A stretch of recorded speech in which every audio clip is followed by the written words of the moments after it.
Bismillahirrahmanirrahim. Assalamualaikum warahmatullahi wabarakatuh. Bismillah, alhamdulillah, wassalatu wassalamu ala habibillah Sayyidina Muhammad ibn Abdullah wa ala alihi wa sahbihi wa mawala. Allahumma rabbi syrah lana sudurana wa yassir lana umurana wahlul uqdatan min alsinatina yafqahu aqwalana. Allahumma fakkihna fid din wa 'allimna at-ta'wil. Allahumma alhimna marashida umurina wa a'idna min shururi anfusina birahmatika ya rabbal alamin walhamdulillahi rabbil alamin. Ahlan kepada sahabat-sahabat semua. Kita bertemu dalam pertemuan program Hamba Ilahi siri yang ke-129 pada petang ini bersama dengan saya Umar Aziz. Ahlan, saya nampak di ruang komen ada Hardi Suhaimi, Nur Hayati Yahya, Zimah Don, Salabiyah Sa'an, Ummi Zayhadi, Wu Aini. Wu Aini ni Masya Allah, ahlan, unik nama dia, Wu Aini.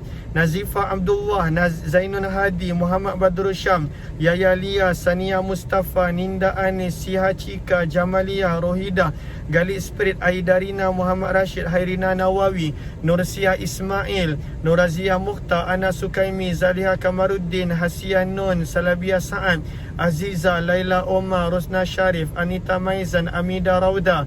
Kemudian Nurzima Hasbullah, Nurul Hidayat, Tuan Nur Rahim Sharif, Galib Spirit, M. Nasir Harun, Laila Khalid, Izan, Saadia Hassan, Siti Aisyah, Lia Aziz, dan juga Ruzia Ma'aruf, Zarina Abu Hassan, Ija Rahman, Zaharah Alias, Nur Hayati Muhammad Taib, dan juga Saadia Hassan. Ahlan kepada semua. Waalaikumsalam warahmatullahi wabarakatuh kepada semua yang memberi salam. Saya pada petang ini berada di luar. Untuk itu saya perlukan sangat-sangat feedback daripada sahabat-sahabat. Adakah suara saya jelas pada petang ini? Kalau jelas, mohon komen jelas dan mohon maklumkan daripada mana. Sambil itu, marilah sama-sama kita perbetulkan dahulu niat. Moga-moga pertemuan harian kita pada membicarakan kitab Al-Adhkar Imamun Nawawi adalah kerana Allah Subhanahu wa ta'ala. Ahlan Al-Fadil Ustaz Syafiq Muaddib, Imam di Kuala Lumpur. Ahlan Al-Fadil Ustaz Syafiq Muaddib dan juga sahabat-sahabat yang lain. Lalu sama-sama kita perbetulkan dahulu niat sambil menanti feedback daripada sahabat-sahabat tentang suara saya adakah jelas, dan kalaulah jelas mohon komen jelas daripada mana. Nawaitu ta'alluma wa ta'lim wa tadhakkura wa tadhkir wa naf'a wal intifa' wal ifadata wal istifada wal hatha 'ala tamassuki bi kitabillah wa sunnati rasulillah sallallahu alaihi wasallam wa du'a'i ila al huda wa dalalati 'ala al khair ibtigha'a wajhillah wa mardatihi wa qurbih wa thawabih. Amin ya rabbal alamin. Amin ya rabbal alamin. Lalu Kak Nurazia Seri Kembangan jelas, kemudian Ana Suhana jelas, Bukit Damansara Kak Serina Rahman kata jelas, Sepang pun jelas, Kajang jelas, Kak Hairina Taiping Perak, M. Nasir Harun jelas, Kuantan Nazifa jelas, Al-Usta Wati Hafiz Kuala Selangor, Senawang, Putrajaya, alhamdulillah ramai yang memberi maklum balas. Changlun dan juga Melaka, Gopeng, Muhammad Rayyan jelas. Terima kasih di atas maklum balas yang diberikan. Pada petang ini kita nak sambung daripada muka surat 175. Muka surat 175, riwayat yang ke-223. Mohon sahabat-sahabat catatkan di ruang komen supaya dapat membantu sahabat-sahabat kita yang join kemudian. Saya minta maaf lah kalaulah contohnya lighting tak berapa jelas dan terang. Saya pun tak tahu keadaannya bagaimana.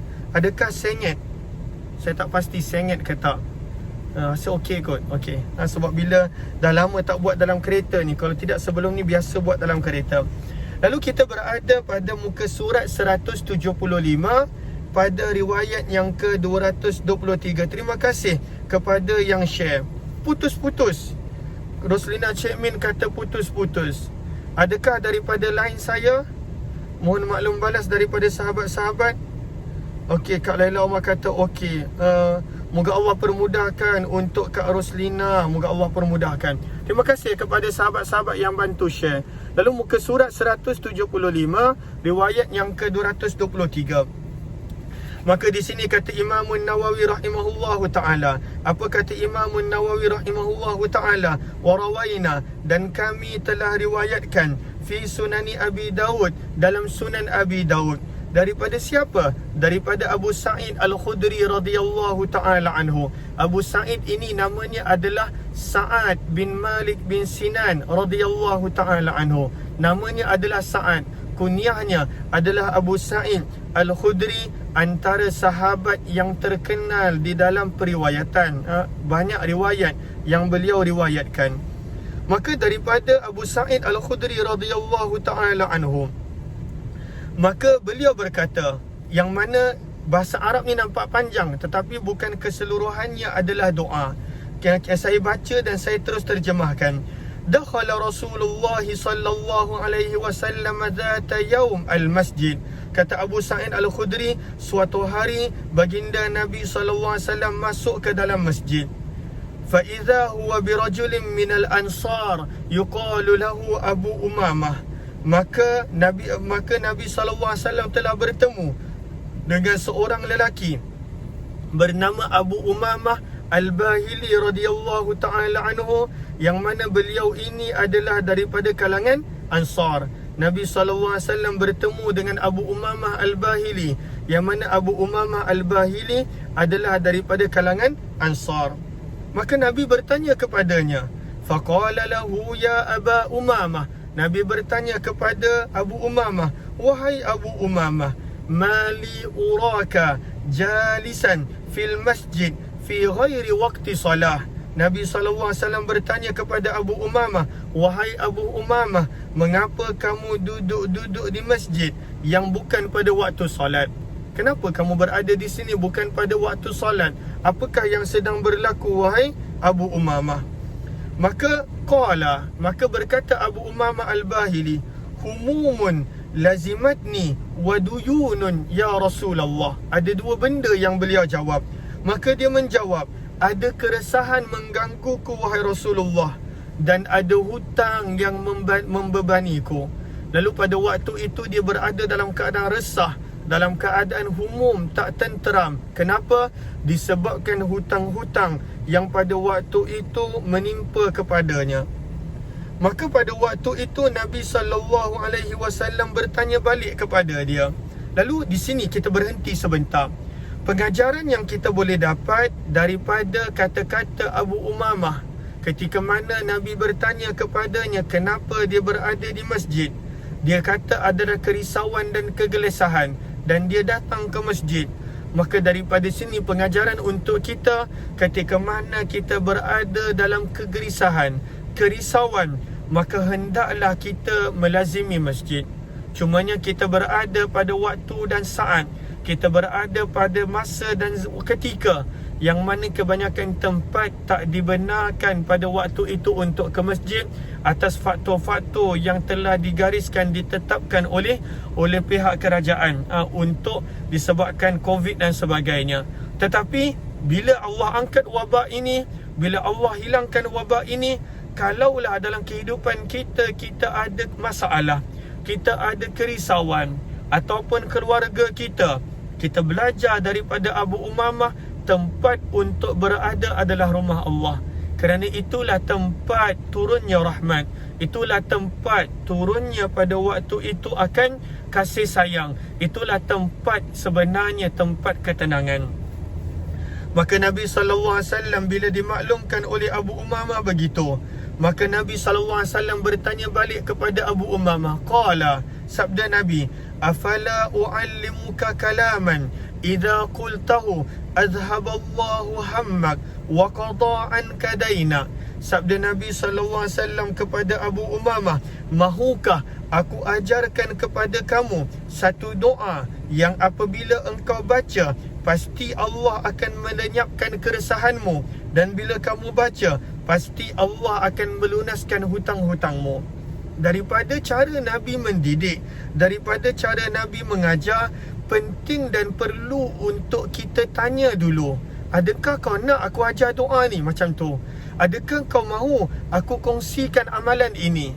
Kerana kalaulah kita bagi amalan kepada orang yang tak nak, kita bagi amalan kepada orang yang tak nak, maka pada waktu itu risau dia tidak hargai amalan tersebut. Kalau kita belajar daripada cara Nabi, Nabi banyak kali bertanya, afala u'allimuka, mahukah aku ajarkan kepada kamu kalaman, satu ucapan, bila kamu baca, Allah pasti hilangkan kesedihan kamu, keresahan kamu. Allah pasti akan selesaikan hutang kamu. Lalu pengajaran daripada situ adalah sebelum kita sharekan sesuatu amalan, kecuali lah kalau di Facebook, di media sosial kita share begitu tak apa. Tapi kalaulah contohnya kita nak share secara berdepan, maka kita tanya dulu, nak tak ada satu amalan ni yang mana kalau amal insya-Allah begini-begini. Kalau orang tu nak, maka ajar dia. Kalaulah dia kata tak nak lah, aku tak nak lah, maka tak mengapa, kerana dia sendiri yang tak nak. Amalan ini bukanlah amalan-amalan yang fardu, tetapi supaya yang pertamanya dengan cara Nabi, pada waktu itu zahir keinginan pada diri para sahabat. Kita boleh belajar daripada cara Nabi SAW mendidik. Maka Nabi bertanya, mahukah aku ajarkan kepada kamu satu ucapan yang ketika mana kamu mengucapnya, Allah hilangkan kesedihan kamu dan Allah akan bantu melunaskan hutang-hutang kamu. Daripada perkataan ini juga pengajaran yang lain yang kita boleh belajar adalah bahawa Nabi SAW pada waktu itu tak tunjukkan kepadanya daripada mana dia boleh dapat duit untuk selesaikan hutang dia. Nabi tak tunjuk. Tetapi yang Nabi tunjuk adalah amalan. Dan daripada sinilah kita nampak sebenarnya pada waktu itu untuk membantu manusia, selain daripada dengan kewangan, terutama pada waktu yang sukar ini, sebenarnya sangat penting untuk membantu manusia dengan amalan. Sangat penting untuk membantu manusia dengan amalan, ataupun dia memperbaiki hubungan dia dengan Allah, hubungan dia dengan keluarga dia, hubungan dia dengan manusianya. Sebab itu saya dah kongsikan ketika mana pada kita buat karnival ataupun program Hamba Ilahi, saya bersebut berkali-kali yang mana tujuan utama saya nak berkongsi, lapangkan masa untuk buat Al-Azkar Imamun Nawawi, sebenarnya supaya masyarakat dan juga orang yang nak pada waktu itu dia boleh ada amalan. Kerana kita berada pada waktu yang sukar, masing-masing diuji dengan ujian-ujian yang tertentu. Ada daripada kesihatan, ada daripada kewangan, ada daripada perniagaan dan pekerjaan. Dan kita tak akan mampu nak bantu semua orang dengan kewangan. Kita tak akan mampu nak sembuhkan semua orang. Tetapi yang kita mampu adalah bantu dengan amalan, seperti mana yang Rasulullah bila diadu oleh Abu Umamah Al-Bahili, Nabi SAW tunjukkan amalan. Dan inilah ini adalah antara sebab utama kenapa setiap hari, hampir setiap hari saya berkongsi daripada kitab Al-Azkar Imamun Nawawi, supaya saya boleh berkongsi amalan-amalan kepada para sahabat. Dan kenapa saya pilih kitab Al-Azkar? Boleh sahaja saya tak ada rujuk kepada kitab, kerana saya suka bila ada rujukan, nanti sahabat-sahabat senang untuk rujuk, senang untuk amal dan senang untuk kongsikan kepada orang lain. Lalu sebab itu kita menggunakan Al-Azkar sebagai rujukan untuk amalan-amalan kita. Maka sahabat-sahabat yang dirahmati lagi dikasihi oleh Allah Subhanahu wa taala, Nabi pada waktu itu membantu Abu Umamah Al-Bahili dengan amalan. Bila Nabi bercakap begitu, amalan itu boleh hilangkan keresahan dia. Amalan itu boleh membantu selesai hutang dia. Qultu, maka kata Abu Umamah Al-Bahili, bala ya Rasulullah, maka mahu ya Rasulullah. Dia kata bahkan aku nak wahai Rasulullah. Maka qal, sabda Nabi SAW, qul, ucapkanlah. Daripada qul, ucapkanlah, idza asbahta, ketika mana kamu berpagi, wa idza amsaita, dan ketika mana kamu berpetang. Okey, daripada mana doanya? Daripada baris yang keempat bahasa Arab itu, pada penghujung baris yang keempat, Allahumma inni. Adakah sahabat-sahabat nampak doa itu bermula daripada penghujung baris yang keempat? Allahumma inni. Adakah sahabat-sahabat nampak doa dia?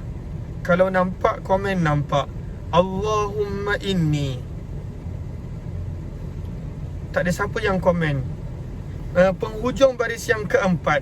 Kita nak mula baca doa ni sama-sama. Okey, Kak Laila Omar kata nampak. Kak Salabia Saad kata nampak. Baru 2 orang, seorang lagi, cukup 3. Okey, Siti Aisyah Abdullah nampak. Terima kasih juga kepada Galik Spread, Iza Salik, okey, dan sebagainya. Maka pada penghujung baris yang keempat, kita nampak di situ bermulanya doa. Nabi suruh baca pada waktu pagi dan petang. Kata Ibnu Allan rahimahullahu ta'ala, ketika mana mensyarahkan riwayat ini, doa yang sama ini juga dalam sebahagian riwayat yang lain ada pada ketika mana pada waktu selepas solat. Sebab itu doa ini juga sunat dibaca selepas solat. Doa ini juga sunat dibaca selepas daripada solat. Dalam riwayat ini Imam Nawawi bawakan selepas daripada pada waktu pagi dan petang. Tetapi sebenarnya dalam sebahagian riwayat yang lain maka digalakkan juga untuk membaca doa ini selepas solat. Apakah doanya? Jom kita baca sama-sama. Maka Allahumma, sama-sama sahabat ikut. Saya tak boleh dengar, tapi saya harap sahabat-sahabat ikut bersama. Terima kasih kepada yang memberi maklum balas. Mohon jasa baik untuk bantu share. Kalau ada yang belum bantu share, mohon bantu share, bantu untuk kongsi, bantu untuk sebar luas, tag rakan-rakan yang lain. Moga-moga lebih ramai yang beroleh manfaat. Lalu kita nampak ianya ada dalam riwayat Abu Daud. Dalam riwayat Abu Daud menyebut doa ni dibaca pagi dan petang. Kata Ibnu Allan, dalam sebahagian riwayat yang lain, doa ini dibaca pada ketika mana selepas solat, selepas daripada solat. Okey. Nanti dalam Futuhatul Rabbaniyah disebut pada riwayat mana, riwayat Anas dan sebagainya. Sama-sama kita baca. Allahumma inni a'udzubika minal hammi wal hazan. Boleh juga dibaca wal huzun. Ha baris depan zai tu mati. Wal hazan, dan juga boleh dibaca wal huzun. Allahumma salli ala sayyidina Muhammad sebentar. Okey. Wal hazan bi dhammil ha'il muhmalah wa iskani zai. Boleh dibaca dengan huzun. Ha baris depan zai mati. Itu satu.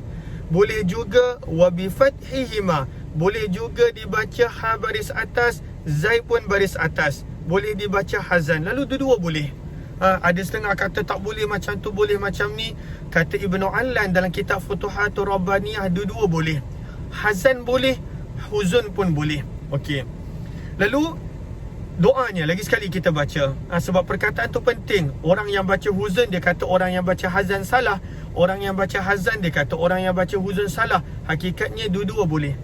Allahumma inni a'udzubika minal hammi wal hazan, ataupun wal huzun. Kedua, wa a'udzubika minal ajzi wal kasal. Yang ketiga, wa a'udzubika minal jubni wal bukhul. Yang keempat, wa a'udzubika min ghalabatid dain wa qahrir rijal. Lagi sekali kita baca.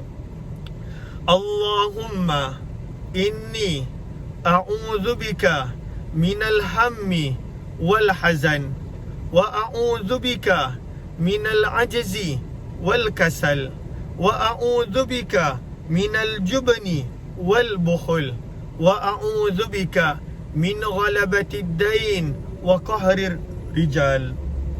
Apakah terjemahannya? Allahumma, ya Allah, inni, sesungguhnya aku, a'udzubika, berlindung kepadamu, minal ham, daripada kesedihan, kegelisahan, wal hazan, dan kesedihan, daripada gelisah dan sedih.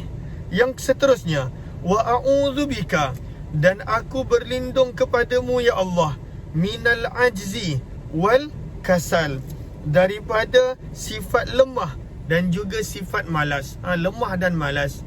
Yang ketiga, wa a'udzubika, dan aku berlindung kepadamu ya Allah, minal jubni, daripada pengecut, wal bukhul, dan juga kedekut.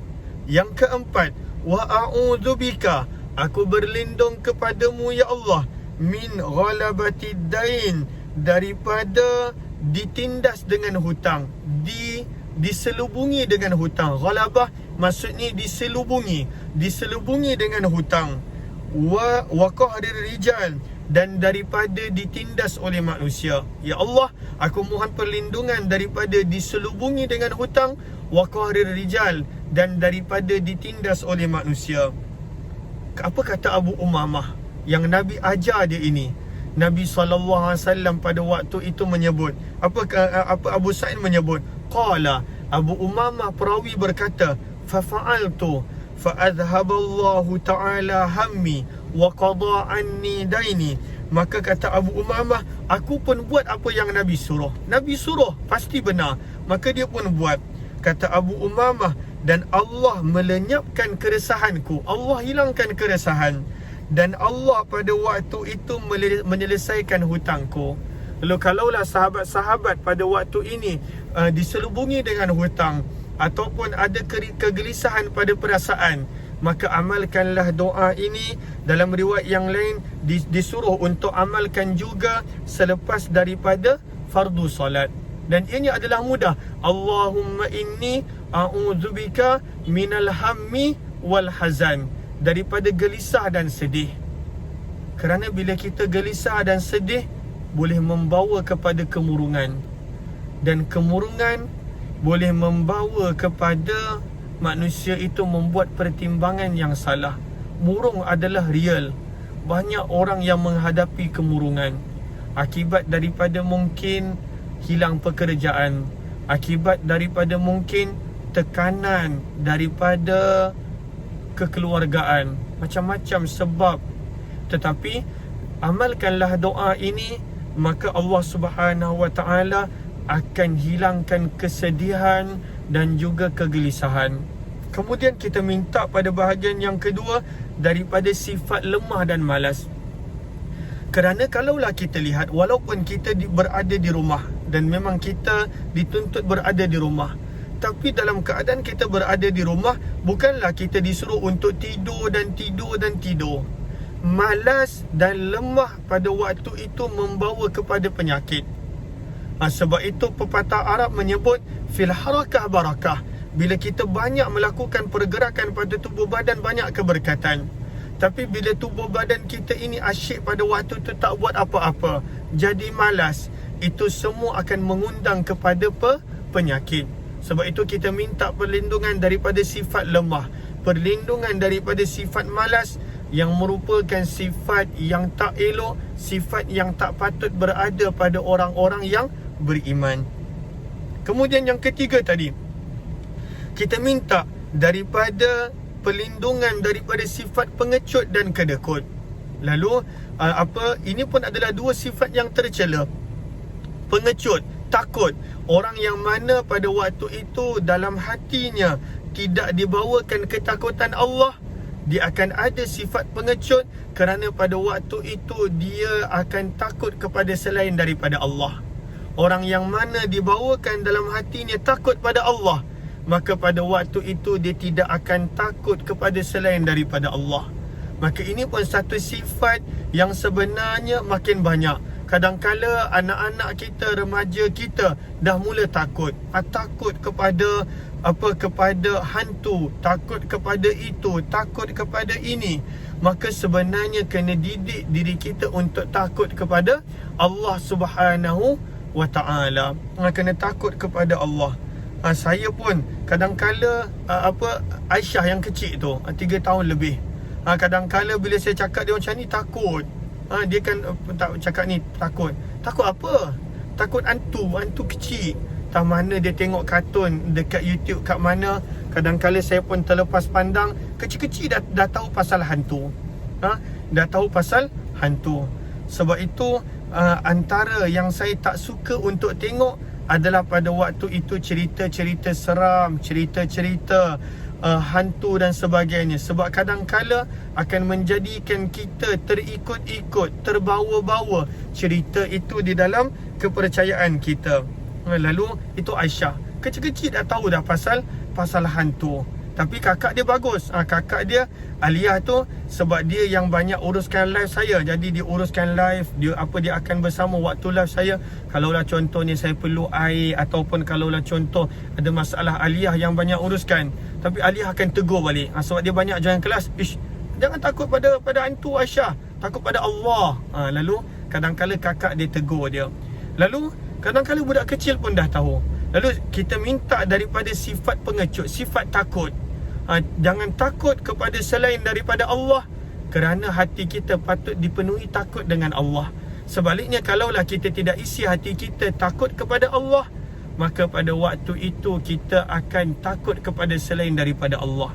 Takut kepada miskin pun boleh menjadikan manusia itu kedekut dan kikir. Sebab itulah diminta untuk jauhkan daripada sifat bakhil, sifat kedekut. Apabila manusia itu disimpan harta dia, dia tidak menunaikan tanggungjawabnya yang wajib seperti zakat dan yang lain-lain seperti sedekah, kerana takut akan kehilangan harta dia, maka minta perlindungan daripada sifat bakhil. Dan yang keempat, bersesuaian dengan Abu Umamah Al-Bahili tadi, diminta dijauhkan daripada bebanan hutang dan daripada penindasan manusia. Kata Abu Umamah, aku amalkan ini, amalkan ini, amalkan ini. Maka kata Abu Umamah Al-Bahili, Allah hilangkan kesedihanku dan Allah lunaskan, dan Allah Subhanahu Wa Taala lunaskan hutang-hutangku. Lalu kalaulah setiap daripada kita amalkan doa ini, insya-Allah Allah pasti akan kabulkan bila kita buat dengan yakin, dengan istiqamah. Lalu ini amalan untuk hari ini. Masa pun dah tak mengizinkan. Moga-moga bermanfaat, insya-Allah. Lalu apa yang baik semestinya daripada Allah, yang tidak daripada kelemahan diri serta kekurangan ilmu. Kepada sahabat-sahabat yang kali pertama join, jemput join Telegram channel Kuliah Umar Aziz. Jemput juga join program-program kita yang lain. Antara program kita yang lain adalah Sejarah Mekah. Moga-moga bermanfaat. Lalu kepada sahabat-sahabat yang ingin untuk join kurban di Mekah, maka saya telah sharekan dia punya link sebelum-sebelum ini. Maka kalaulah ada yang nak buat kurban di Mekah, dialu-alukan. Pada tahun ini saya bersama dengan Mursyid Haramain Travel dan juga Kurbani Worldwide, yang mereka fokuskan hanya di Mekah. Moga-moga bermanfaat pertemuan kita pada petang ini. Wabillahi taufiq wal hidayah. Assalamualaikum warahmatullahi wabarakatuh. Jazakumullahu khairah. Terima kasih semua. Kita jumpa lagi esok, insya-Allah. Minta maaf, kita jumpa malam ni. Malam ni jam 8.30 saya ada program Hijrah Usahawan, kisah tentang perniagaan para sahabat Nabi, di Facebook page Azizan Osman. Saya akan share juga di Facebook saya pada jam 8.30 selepas Isyak, 8.30, 8.40 begitu. Lalu jemput bersama. Setiap hari Jumaat kita ada sesi ni, dan jemput sahabat-sahabat bersama. Jumpa lagi, insya-Allah.